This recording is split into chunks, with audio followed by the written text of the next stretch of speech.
Good morning, sixth grade. Welcome to Taco Tuesday. I was so excited about all of you that participated yesterday in our first virtual Spirit Week.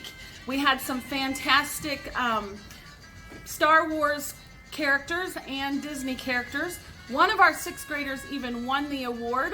Congratulations to Mari Roberts, AKA Mary Poppins. So today is Taco Tuesday and Cinco de Mayo. Did I say that correctly? Cinco. And because of this really special day, I got a special hat for one thing. Isn't that pretty? But because of this really special day, I have invited a special guest all the way from Guadalajara to come and talk just to my sixth graders, which I'm super excited about. So please pay attention, give him your full focus. His name is Brother Carlos Santana from Guadalajara, and he will be with us in just a moment. Sixth grade, I want to introduce you to Brother Carlos Santana. As I said earlier, he is from Guadalajara, and he has a word for us today. Brother Carlos, I know that you don't, I know that you struggle a little bit with English, so I'm going to help you translate as the best that I can to my sixth graders, because I really want them to come away with something spiritual from you today on our important Taco Tuesday for our virtual Spirit Week. Muy bien, muy bien. Me gusta hasta bien con su clase y su muy hermosa instructor, Miss Latricia Pressan. I am so happy to be here with you today and your beautiful teacher. Muy. Sí, and me gusta Jesucristo más que todo el mundo y me gusta tacos y burritos. He wants you all to know that he loves Jesus and tacos and burritos today. Mucho burritos. Y me gusta hasta bien con su abuela y su abuela y su papá y su madre y todo el mundo. Y muy bien, Daniel Rangel and Señor Kenny Carpenter, que minister a Santos y Guadalajara. He has come here to America to be a blessing with Brother Daniel Rangel. As you know, sixth grade, he ministered with Brother Carpenter, last Friday, something like that, to the saints of Chile. And he's been helping our pastor, Brother Kenny Carpenter, and he wants to be a great testimony to our saints here in Maryville, Tennessee. Yes, sí, muy bien. Y nuestra iglesia es muy grande en Guadalajara porque todo el congregación hace tacos y burritos. Muchos burritos, señorita. Our church is growing in Guadalajara due to this time of quarantine because they love tacos and burritos. Brother Carlos, is there something especially spiritual that you could leave with my sixth graders today that doesn't have anything to do with tacos or burritos? Jesucristo es el mismo ayer y hoy y por los siglos. Hebreos 13:8. Jesus Christ, the same yesterday, today, and forever, and that's found in Hebrews 13:8. Thank you so much, Brother Carlos, for coming and for being a part of our... All right, sixth grade, I hope you enjoyed our evangelist that we had this morning. He's not going to be with us the rest of our school day. He had to leave and be busy about the work of the Lord. So going to do speed drills this morning with you, but I want to do them a little differently than I have been. So get out a clean sheet of paper and number 1 through 4. This is optional. You do not have to do it. Everybody understand that? Optional. But if you want to, and if you're correct, look at that hair up there, out of place. And if you're correct, you can earn a prize. So, and I'll tell you how to do that in just a minute. For right now, get out a clean sheet of paper, number 1 through 4, or it can be a scrap piece of paper because you don't need very much on there. You don't need much space on there. 1 through 4 with your name on it. And I'm going to start on speed drills. I'm going to look for some. I don't know which ones I've done through distance learning and which ones I've not. Here we go. Are you ready? Speed drill number 1. I'm not going to tell you the answers today. You're just going to write them down. Are you ready? And here we go. 11 plus 7 plus 3 divided by 3 times 6 divided by 7 plus 18 divided by 3 times 8 plus 6 divided by 10 equals. So next to your number 1, put that answer for me. I'm not going to tell you the answer today. Number 2. 11 times 5 plus 3 minus 7 divided by 17. I'll give you a minute to think on that one. Plus 7 times 10 divided by 25 plus 6 equals. Put your answer on number 2. This one's going to be a little speedier than normal. 8 plus 6 plus 5 plus 2 plus 8 plus 7 plus 3 equals. And that's your answer on number 3. The nice thing about YouTube is you can go back and listen again if you didn't get it. And last one for today. A little bit fast again. All addition. This one's easy peasy. Are you ready? 2 plus 1 plus 6 plus 3 plus 4 plus 5 plus 9 equals. 1, 2, 3, and 4. Put your answers and your name close to your answers. Take a picture of that and text me 865-621-8443. Text me your 4 answers today, has to be today, and I will send you an extra little prize home on Friday in your folder for that. Some of you are already getting a prize for texting me our baby pictures last week, so you might get 2 prizes.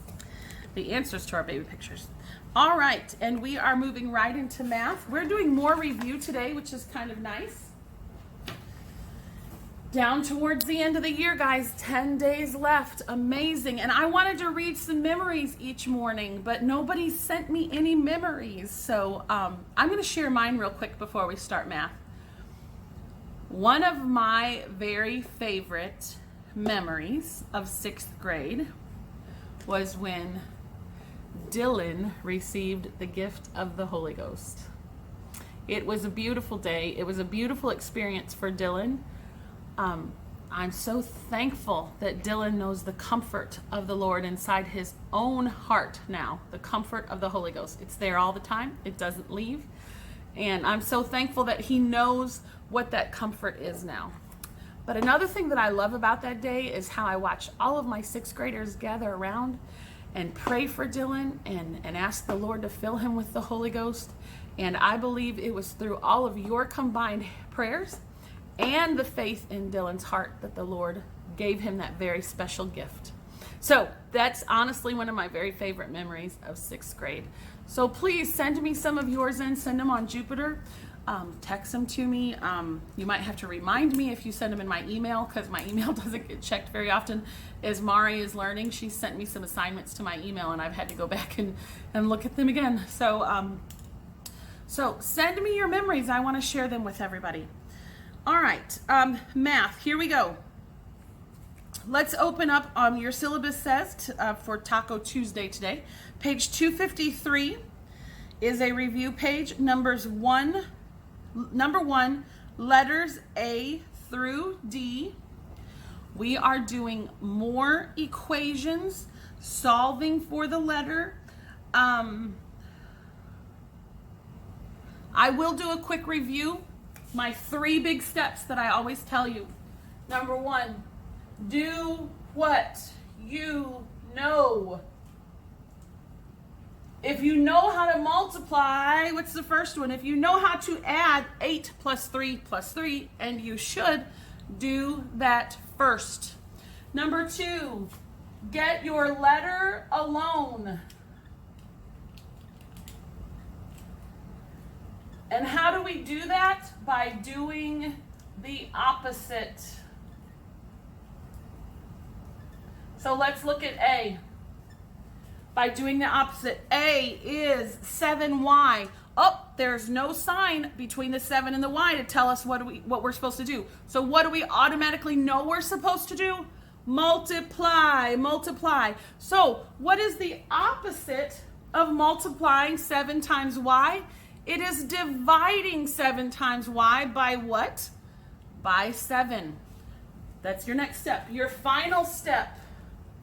If you do it to one side, do it to one side. What am I going to say? Do it to the other side. So review for you on that. Also, you can always go back and look at your boxes in your book. You can always go back and watch my other YouTube videos if you need help on any of these. These are all pretty self-explanatory. On B, don't forget, what does your fraction bar mean to do? Mean for you to do. It means to what? I hope that I hear Natalie saying divide. Thank you, Natalie. On C, do what you know first. What do you know what to do? Let's see here. Jacob, you should know to multiply what? 5 times 8 first. Good. And, oh, let's see. Ooh, D's a little tricky. Let's talk about D. It's not tricky, but you kind of have a, it's not tricky at all. Changed my mind. Gonna let you do it on your own. All right, so do those on notebook paper for me. Name at the top, page number at the top. Number 3, on page 253, A, B, C, I need to see your formulas for those. Make sure for perimeter of a rectangle, you use the formula P equals, and then your formula, area of a circle, you want to use, your formula start with A. Some of you kind of use different formulas there, so I'm giving you a little reminder. Perimeter of a square, let's talk about that. I'm not crazy about C. With that fraction in there, you don't have to do C. On number 3, just do A and B. Don't have to do C, just A and B. I'm not crazy about that fraction, just because we're not together for me to answer questions. Let's go over to page 254. You also have some review work on there. You have A, C, F. F is order of operations. Use PEMDAS. It will help you. F, and then we have what? We have K. Again, you're going to square 3/8. So to square 3/8, we're not going to multiply it times 2. What are we going to multiply it by? We're going to multiply it by 3/8. That one's not too difficult. All right, next, you have number 7. Whoa. Oh, number 7, A through D. I definitely wanted to talk to you about number 7, A through D, because we briefly touched on this. I don't think you're going to have any trouble once I give you a reminder. Write the number of degrees in the third angle of the triangle. How many degrees are in a triangle? What did we decide? Well, we didn't decide it. It's in our math book. It wasn't our decision to decide. 180 degrees are in a triangle. So if they're giving me my degrees of 58 and 73, I'm going to add those two angles first. So that's my answer when I add those. And then what's my next step? Lavinia, my next step is going to be subtract 131 from my total degrees of 180. And I will get 49 degrees as my answer. I hope that's what Addison has. If you want to check it, you don't have to. But one way to check it would be to add these. You're adding your 3. I'll just do it the long way. Adding your 3, am I still on the board? Yes, angles together. And we would have 180 degrees. So you're on B, you're going to add 101 plus 17. Whatever answer you get from there, you're going to subtract from 180. Don't forget this step. Don't just give me your added number, but also subtract to give me that third angle. All right, that's your math for today. Just all review, and we will be doing language next. All right, 6th grade. For language today, your syllabus says to open up to page 230. And today we're going to talk about 2 important adverbs, well and good. We actually talked about them earlier in the year together. And because they're modifiers, we talked about modifiers. They are often and easily confused. I'm going to go straight to the box on 230 for time's sake today. It is very important that we understand how to use them correctly. Good is always what? We learned this earlier. Good is always and I hope that, let's see, Callaway is screaming an adjective. Good is always an adjective. The farmer's good harvest is an answer to prayer. The weather was good all last week. All right, so let's look at good in these 2 examples. What is good describing here? Good is describing harvest. What kind of harvest? A good harvest. Is harvest a noun? Yes, it is. It's a person, place, or thing. Therefore, it is an adjective. Let's look at the next example. The weather was good all last week. What is good describing here? It's describing what? Weather. Yes, ma'am. So, Brianna, what is weather? Weather is a noun, person, place, or thing, or idea. Therefore, good is an adjective here. Let's look at well. Well can be either. Ugh, that's where we get out our magnifying glass. Well is an adverb or an adjective. It tells how something is done. When it tells how something's done, it is an adverb. Or it describes a person's health. Then it is an adjective. How do we know that? It's describing a person, and a person is definitely a noun because a person is a person, place, or thing. Easy peasy. Okay, here we go. Everybody ready? Think A. Oh, let's go over these examples. For one thing, it says Grace, and Jacob's sister's name is Grace. So, you know, we love our names in our books. Grace skates well. How does Grace skate? She skates well. Therefore, it's telling how she skates. It's being used as a what here, everybody? An adverb. Adverb. Next one. I feel well enough to return to school. Hallelujah. I wish we could all return to school. I feel well enough to return to school. This time we're talking about a person's health, and our example tells us that is always a what? An adjective. All right, I don't even have to spend time on this because you guys are super smart. Think A. On notebook paper, number 1 through 8, and write good or well to fill in the blank in each sentence. And yes, that's what you actually do for distance learning today. Get out your notebook paper, put page 230 at the top along with your name, and think A. I want to do number 1 with you.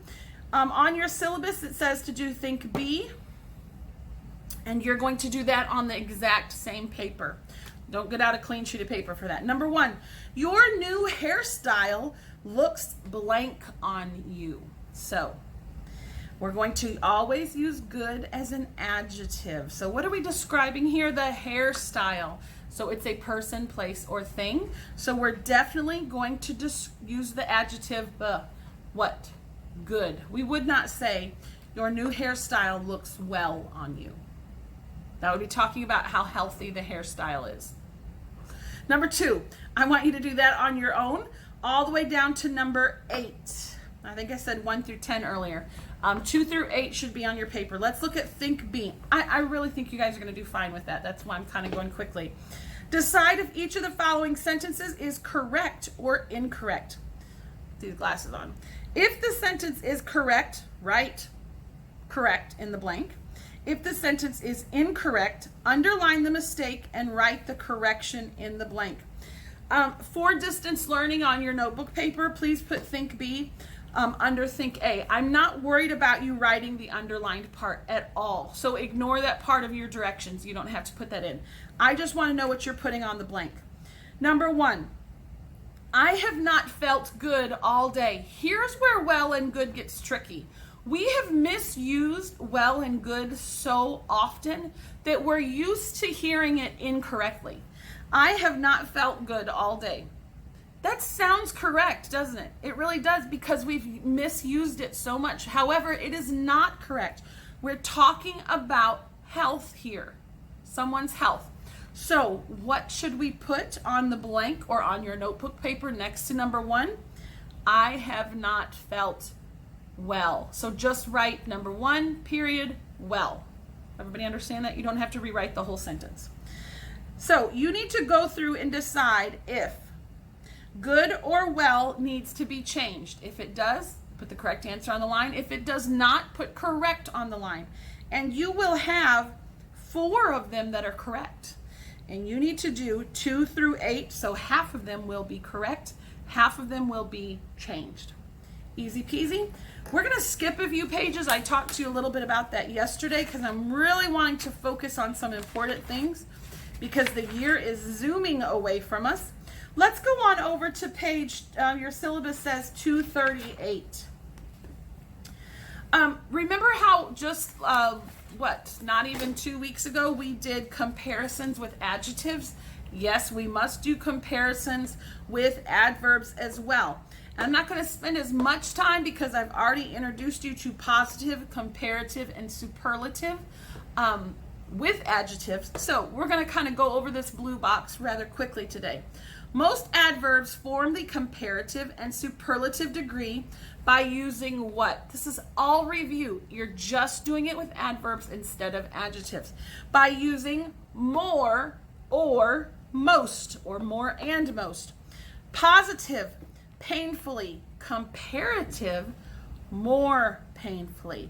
Superlative, most painfully. Positive of this verb is cheerfully, or this adverb, I'm sorry. Comparative is more cheerfully, and superlative is most cheerfully. Let me put that one in an example. Some of the class answers me cheerfully on Monday morning. More girls than boys answer me cheerfully on Monday morning. How many did I compare there? More of the girls or boys? 2 groups. Remember, for comparative, we have 2. For superlative, we have 3 or more. So let me think of an example. Most of the class greets me cheerfully on Friday morning. So how many is that? That's 19 of you. And of course, why do you greet me cheerfully on Friday? Because it's Friday and we love Fridays. Let's go on down to our next example. A few adjectives form the comparative and superlative degree by adding, just like our adjectives, er or what? est. Here's our positive. Late, comparative, later, superlative, latest. Positive, low, comparative, lower, superlative, lowest. Positive, close, comparative, closer, superlative, closest. Let's give an example of one of these. I am close to my coworker. I am close to my coworker, Sister Simmerly. She teaches next door to me. I am closer to my coworker. How can I make this work? I am closer to Sister Leslie than I am to Sister Ashley. Two people. Sister Leslie is across the hall from me. Sister Ashley is across the building from me. I am closest to Sister Richmond than any of the other teachers in the school.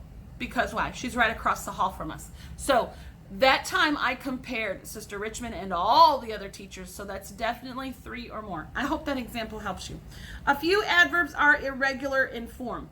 Some of them just don't fit a rule, just like with adjectives. We have those irregular ones out there.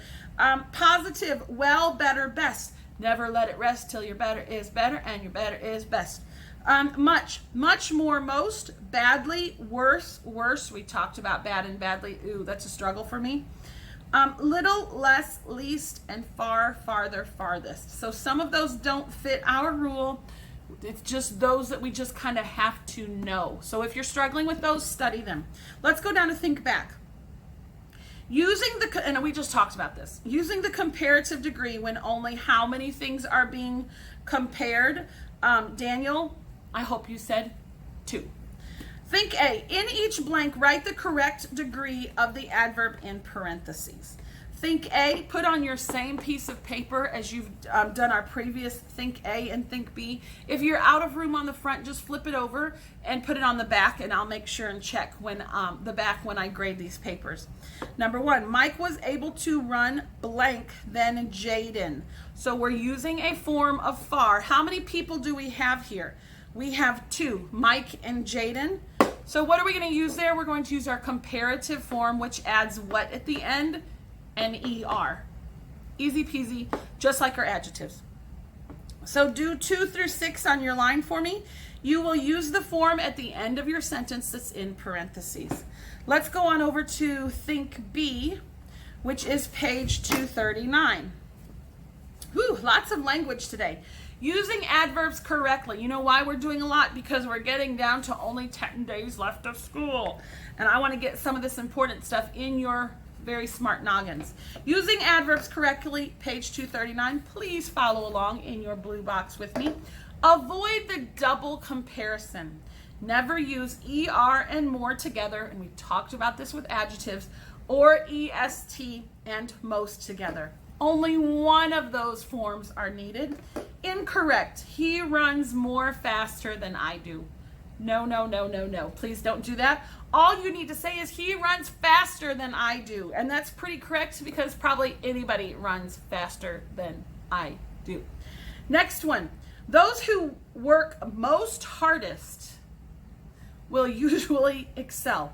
And that is the truth, but it is not stated correctly. Here's how to state it correctly. Those who work hardest will usually excel. Use the comparative degree when comparing 2 persons or things. Use the superlative degree when comparing 3 or more persons or things. You all know this. You just can't use them both together. Of the 2 boys, Drew runs faster because we're talking about how many boys? 2. Of all the boys, Drew runs fastest. Because we have 3 or more boys, we're talking about all the boys. So easy. Avoid the double negative. Again, the following words are called negatives. No, not, or an apostrophe T. Sometimes we forget about that one. None, never, no one, nothing, hardly, scarcely. All these mean the negative form. Do not use 2 negatives in one sentence. You guys know this, but I am going to go over some of these examples. Incorrect. He doesn't like none of those shoes. Totally incorrect. Double negative. You can't use the N apostrophe T and none in the same sentence. He doesn't like what? Any of those shoes. Or he likes none of those shoes. Both of those are correct. We would most likely say he doesn't like any of those shoes. Incorrect. We cannot hardly hear from the back row. And the correct form, we have to take out one of those negatives. We can hardly hear from the back row. More than one negative is just too many. Only use one negative. Think A. In each blank, write the correct form of the word in parentheses. Put this on the same notebook paper. Just give me the answer. Do not give me the sentence. Number 1, I will do it with you. Benjamin works the blank of those 4 boys. Our word to use is hard. How many boys? 4 boys, so that's definitely more than 3. So we're going to use the EST form. Benjamin works the hardest. Think you're going to do fine with all those, so do 2 through 10 on your paper. And my dear 6th graders, you are done with language today. Make sure this paper, once you finish with it, gets put in your folder so I can have it on Friday to get a grade on it. And I will be seeing you today in... Let's do health next, and let's talk about reading real quick before we move on to health. Reading is just your read and think sheet, so take your time on reading that. Try to get 100% on those questions. I need to know how well you're comprehending your reading, and tuck that in your folder once you finish. Some of you are giving me your read and think sheets without finishing them, and I'm just sending them back to you and telling you to do them. So don't think, oh, I did that one. Turn it over and look and make sure that you did do it. I will see you in health. We're going to do health today first, before history, excuse me. Goodness. So let's go ahead and open up in your books to page 97. We are definitely skipping a couple sections. 6th grade, again, I'm very sad that we didn't get this book finished. When we are in health, it's such an easy subject when we're in health in the class that we do many pages a day because we save it for the last quarter. And usually we're working on spring program also during this time. But I don't want to finish many pages a day because I don't want to give you too much work during distance learning. So unfortunately, we're not going to finish this book. And it has such good stuff in it. But I really like chapter 6. I think it's an important chapter for you to know about. So we're going to skip forward to that, page 97. This is your communication system, a system in your body. And I'm sorry that my camera is blurry again. It's looking really weird again. I don't know why, but we're going to go with it. Here we go. Your communication system. I want to read the very beginning of this first, so follow along with me. Bethany loves talking to her best friend Sarah on the telephone. I'm sure some of you enjoyed that as well. They fill each other in on every detail of the day. Constant communication helps keep their friendship strong. Your body's communication system, your nervous system. Everybody say nervous system. It is constantly communicating with you as well.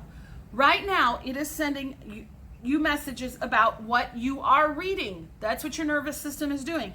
It lets you know what is happening around you. It also lets you know what is happening inside of your body. This communication system is made up of your brain, your spinal cord, and many nerves. God designed your nervous system to connect the different parts of your body so that they will all work together properly.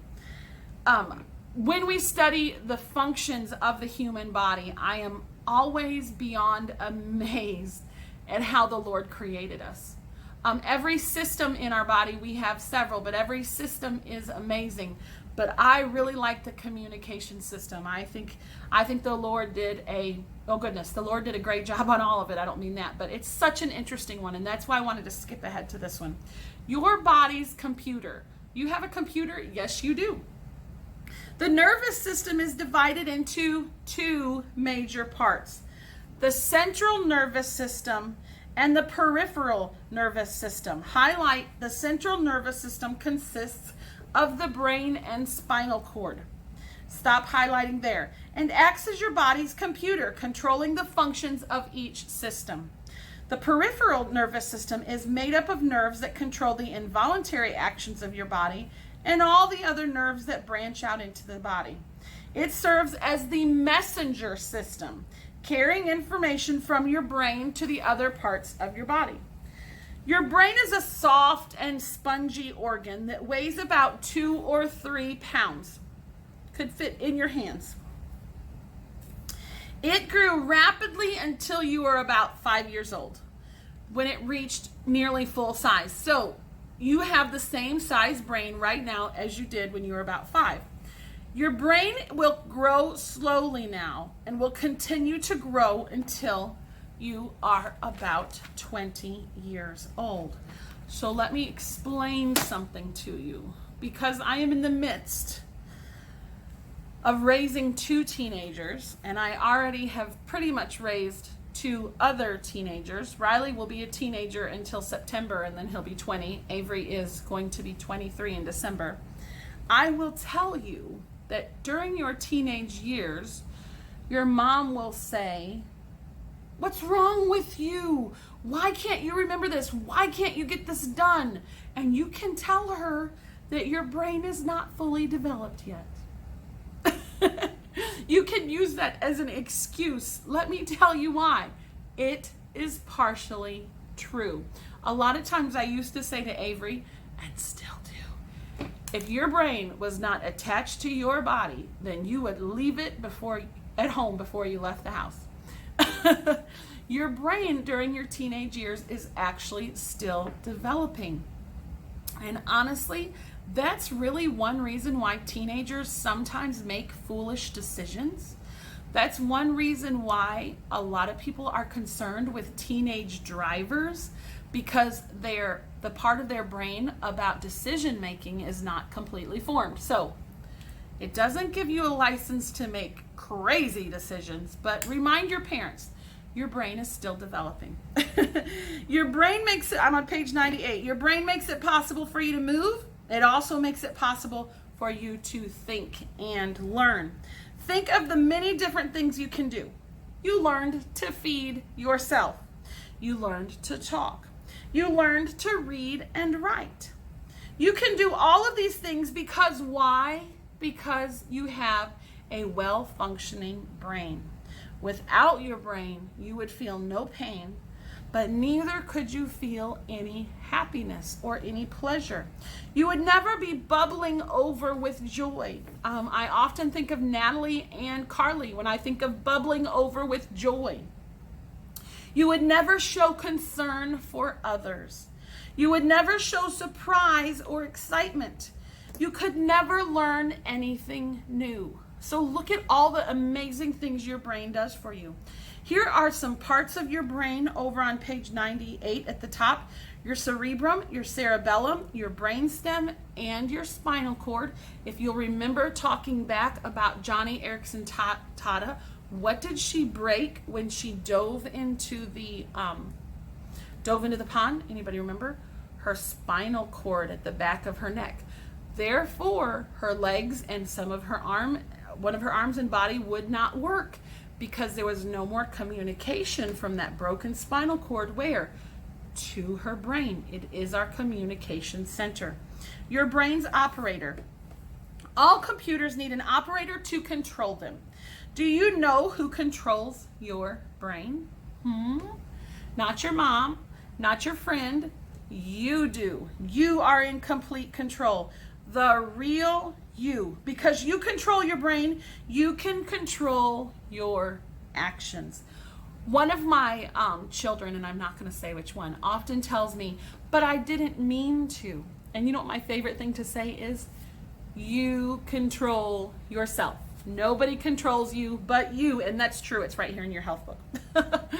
You can control the voluntary actions of your body. You decide what you want to do and when you want to do it, and your brain tells your body to do it. Although your brain is not growing much now, you are growing in your ability to use your brain. Whenever you think, you exercise your brain. Highlight this. Thus, the more you think, the better you are able to think. Ooh, that's a mind blower right there. I want to say that again.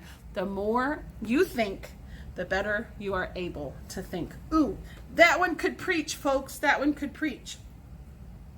Let me check our syllabus real quick. I need to keep going here. Your thinking and memory coordinator. Your brain has 3 parts: the cerebrum, the cerebellum, and the brainstem. Highlight this. The largest part of the brain is the cerebrum. Keep highlighting. It directs the process of thinking, reasoning, solving problems, and remembering. Stop highlighting. It enables you to speak and to write. It helps you to see, hear, feel, taste, and smell. It directs any movements that you must think about, such as the movement needed to learn a new skill. The cerebrum is divided into two halves of your brain called the hemisphere. I love to study the difference in the brain's hemispheres. The right hemisphere communicates with the left side of your body. Isn't that so cool? This right side of your brain controls everything over here. So, if you have an injury to this side of your brain, guess which side doesn't work? This side. And the left hemisphere communicates with the right side of your body. That's so cool the way the Lord made that kind of opposite. Healthful hint. Keep your brain active and think through your problems. That makes me happy. Page 99. Let's go ahead and do that. I think that we have that on for... Oh, we're supposed to do it today. Sorry.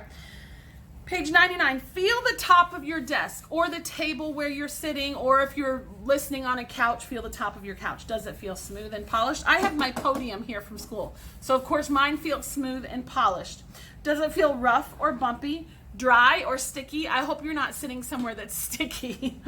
If you felt your desk with your right hand, the information received by your hand was sent over here to the left side of your brain. If I felt this, I don't know what this is called, this thing behind me. If I'm feeling it, actually I can feel right here and feel the beam of the wall behind me, and I can feel that it's kind of a different shape, but I'm processing all of that on this side of my brain. So cool. Raise your left hand. Which hemisphere of your brain sent the message to the muscles in your left shoulder and arm? The right side. Do you use your left hand or your right hand to do most things? I'm right-handed. Ugh. I think Carson is left-handed. Am I correct on that? I can't remember. Is there anybody else in our class that's left-handed? I can't remember, but for some reason I'm thinking Carson is left-handed. Anyways, Avery is the only one in our family that's left-handed. However, his grandfather, my husband's father, was also left-handed. But the majority of people are right-handed. So if you're a left-hander, I think it's kind of cool. Maybe Owen's left-handed. I can't remember. I was thinking that I had two. The left hemisphere of your brain works more than the right hemisphere. All right. Can you explain why? If you're right-handed and the left hemisphere works more, it's because you use your right hand more. That's an easy peasy one. These brain stretchers are so cool. Exercise for fitness. These are getting you to think a little bit. A farmer had 13 lambs. If all but 5 of the lambs died, how many lambs does the farmer have left? What do we want to shout out immediately? Immediately, we want to subtract 5 from 13 and get what? 8, of course. But let's think about it. If we go back, it says, if all but 5 of the lambs died, how many lambs does the farmer have left? 5. That's one you have to think about. Here's another one. How much dirt can be removed from a hole 3 feet wide, 4 feet long, and 7 feet deep? I want to read it again. Do you think you need to use a formula on this? How much dirt can be removed from a hole, 3 feet wide, 4 feet long, and 7 feet deep? None. It was already removed. It's a hole. Just one of those things you have to kind of think a little harder on. I'm going to read the next one with you, and then I want you to look over these at the optical illusions over at the bottom. If we were together, we would really discuss them because I think they're fun. But I'm going to let you do those on your own. You are the pilot of a jet that flies from Miami, Florida to Los Angeles, California. A distance of 2,470 miles. The jet travels 400 miles an hour and makes one stop in Houston, Texas for 30 minutes. What is the name of the pilot? I know the name of the pilot of my plane is moi. Sister Preston is the pilot. So, Matthew, you are the pilot of your jet. Mari, you are the pilot of your jet. And Hunter, you are the pilot of your jet. What they're trying to do, they're throwing all those numbers in there, trying to get you to not be able to think. Hunter gave me one, actually, speaking of Hunter, about a White House. It was a good one. He had me stumped. He gave me all the colors of these houses. Oh, I wish I could remember it. I wish I could remember it. Hunter, if you're watching this on Tuesday, text that to me, because he stumped me on that one. And then after he told me the answer, I was like, oh, that's so easy. How could I not think of that? You just have to think a little bit harder on some of these. You're exercising your brain. That's why I like them. These optical illusions, super cool. I really love. All right, I'm going to give you some hints. All right, let's talk about it. I'm trying to hurry today because I've already been, 15 minutes in health, but I love these things. Here we go. How many cubes do you see? Okay, I'll say, I see 3 cubes because the optical illusion of our mind makes us think that there's 3 cubes there, but actually there are none because none of them are fully drawn. The bottom one. Which lines are parallel? All right, so they want to know,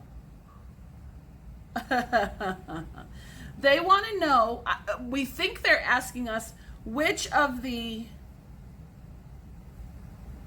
horizontal lines are parallel. But really, do any of them look parallel? They don't. The top one looks like it's going up. The second one looks like it's kind of going down. The third one looks like it's kind of going up. And the bottom one looks like it's slightly going down. But you know what? If you got out your ruler and you straightened them out without the vertical lines, you would see that all 4 of those lines, all 4 of the horizontal lines are actually parallel. They will not intersect at any point, which is amazing because those vertical lines throw your brain off. Got to think a little outside the box. Speaking of that, let's look at our box. Is the box lying on its side or sitting upright?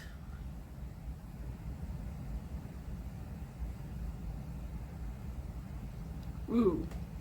I would say it's sitting upright.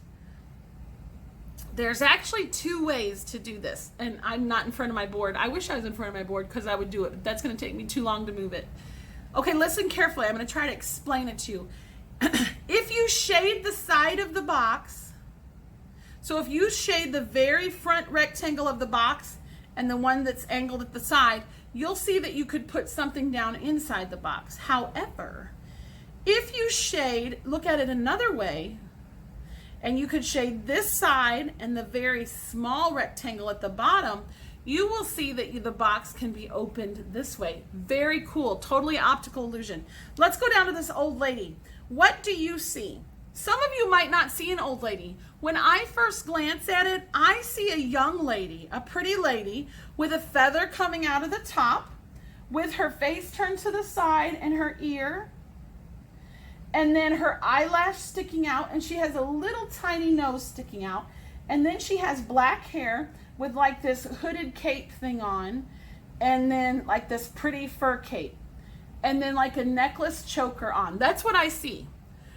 But if you look at it a different way, the young lady's ear is actually an old woman's eye.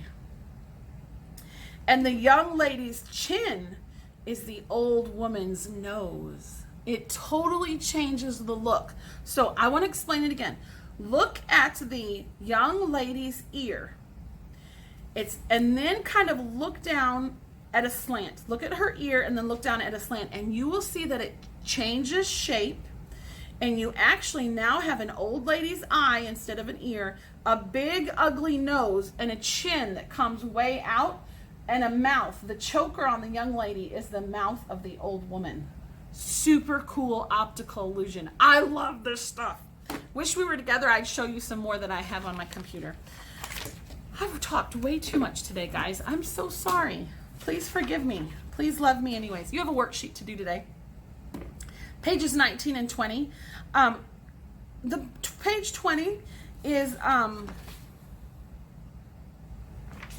hold on. Oh, this is from our reading of yesterday and the week before, actually, for chapter 3.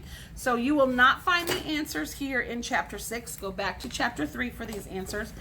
A couple of our health worksheets, I've said don't worry about the back. I do want you to do the back of this one. The answers are in the gray box there for you. So just look up that soccer guy and fill those in for me. And then, of course, do on the front 1 through 10. I was seeing if we use all of matching A, B. You do not use C, D, E, F. So you do not use C on matching at the top. That'll give you a little bit of help. I'll stop talking today because in 5 seconds I will have been going for 20 minutes. I'll see you in history. 6th grade, your syllabus says to open up to page 257 and 258. We are starting on 257 at Defending Traditional Values. Again, talking about President Ronald Reagan, who I told you yesterday was one of my favorite presidents. Very cool that we're talking about space travel today. Since yesterday was Star Wars Day, actually, there's one thing they talk about in your reading, Strategic Defense Initiative, that was also nicknamed Star Wars. How cool is that? Because yesterday we just, had that cool Star Wars Day. So anyways, I thought that was so neat. Also on a clean sheet of notebook paper, please put comprehension check 14C. It will take more than one-word answers to answer every one of those, so please don't give me those one-word answers some of y'all like to give. I really appreciate all of you that are putting in so much effort on your work. I'm super proud of you guys. Some of you, your handwriting is just beautiful. It's just like blowing me away. You're taking time, you're looking up your answers, and I appreciate that so much. 6th grade rocks. I can't wait to see your Taco Tuesday costumes. Go get a taco or 2 or 3 or 12 or 10 today and eat. I know Taco Tuesdays are especially special to Matthew's family. So Matthew, I hope you have a happy Taco Tuesday. I will see you all tomorrow on Wacky Wednesday. Who knows what I will come up with on Wacky Wednesday? I have no idea yet. So I'll see you then. Bye-bye.